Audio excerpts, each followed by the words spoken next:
Hey, good afternoon, everybody. It's December 1st, 2022. All right, new month. We are 11/12ths of the way, maybe a little bit further through getting through the entire New Testament. So, haha, good for us. Uh, it also means we're going to switch over some Bibles. We're going to go to Good News Bible. It's also called Today's English Version. That's the same thing as the Good News translation. They kind of changed the name there. This Bible is what they call, well, it's dynamic, so it's thought for thought translation, but it also kind of has a reputation that it's a paraphrase, meaning that someone's actually trying to write it into their own language. I'm going to read the original and then I'm going to re-express it, and not with any regard to how it was written before, but I'm going to want to say, how would I express that idea to somebody today? And I might come up with something completely different than what was in the Bible. Now, they did not do that with this version. That's why they kind of switched over to this Today's English Version, because they wanted to stress, no, it's a version. We really translated it. But I guess calmer heads prevailed, and they did go back to the Good News translation. They did paraphrase a little bit. So they would take an idea, and then they would say, you know what? Yeah, this is the English version of what's in the original, and we've matched it pretty good, but that doesn't really mean today what it would have meant then. So they tweaked it just a little bit to get us something that's more akin to how you would speak. So that's something to always look out for, the paraphrase Bible. How close did they come to the original? Did they change it for reasons like they did to make it a little more understandable for us today, or did they do it like some of the bad paraphrases where, you know what, I want to make the Bible say what I want to make it say?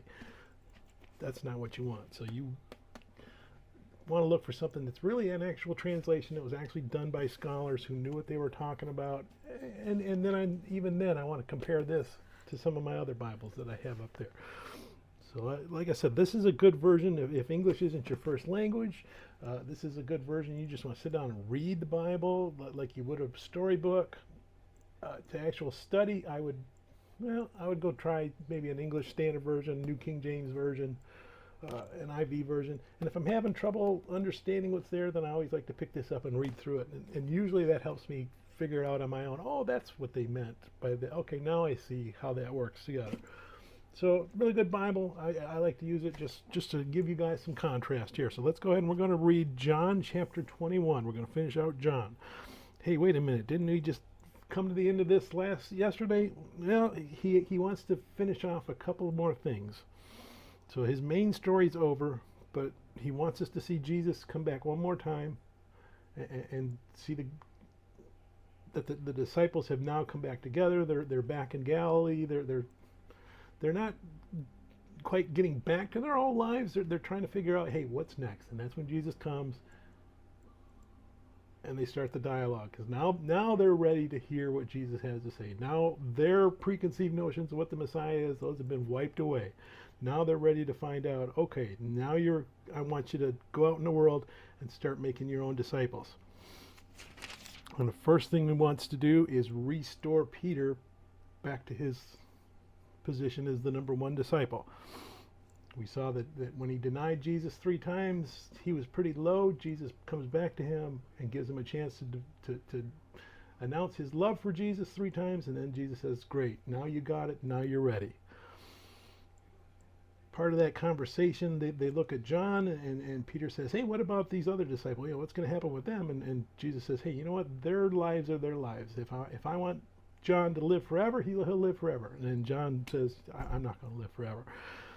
So John understood what was going on. He also mentions that he knows how Peter dies. So John wrote his gospel much later than the other ones. So as you get the conclusion that there are many things that weren't spoken about and that weren't all written down, he understood that there were other gospels out there. He understood there were other stories written out there, and he's just filling in and wants us to see Jesus, his friend, Jesus, his God, Jesus, our Messiah and Lord, the human and the divine. As we get into some of his letters, he'll go a little bit deeper in some of those things. So let's go ahead and we're going to read John chapter 21. After this, Jesus appeared once more to his disciples at Lake Tiberias. This is how it happened. Simon Peter, Thomas, called the twin, Nathanael, the one from Cana in Galilee, the sons of Zebedee, and 2 other disciples of Jesus were all together. Simon Peter said to the others, "I am going fishing." "We will come with you," they told him. So they went out on a boat. But all that night they did not catch a thing. As the sun was rising, Jesus stood at the water's edge, but the disciples did not know that it was Jesus. Then he asked them, "Young man, have you caught anything?" "Not a thing," they answered. He said to them, "Throw your net out on the right side of the boat, and you will catch some." So they threw the net out and could not pull it back in because they had caught so many fish. The disciple whom Jesus loved said to Peter, "It is the Lord."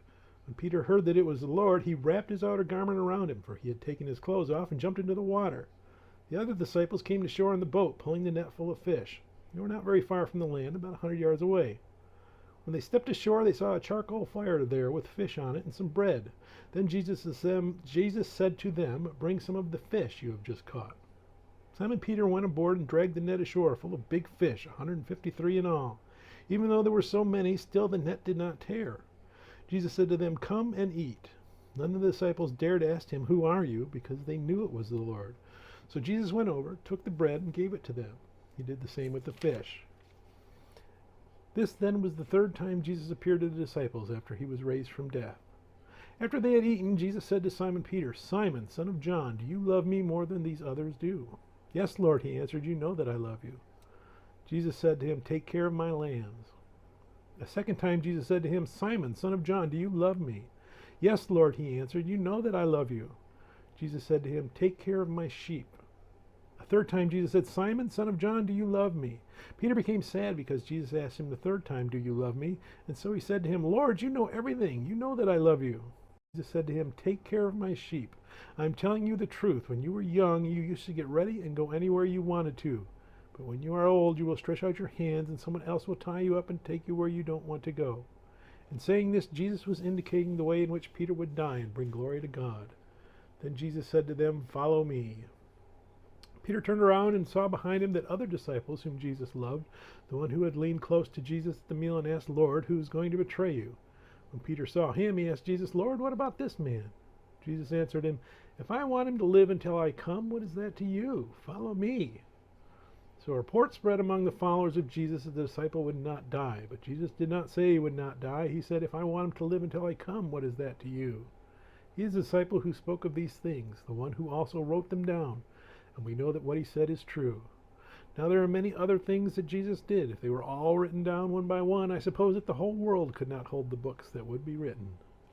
May God bless the reading of his word, and may God bless you. Bye.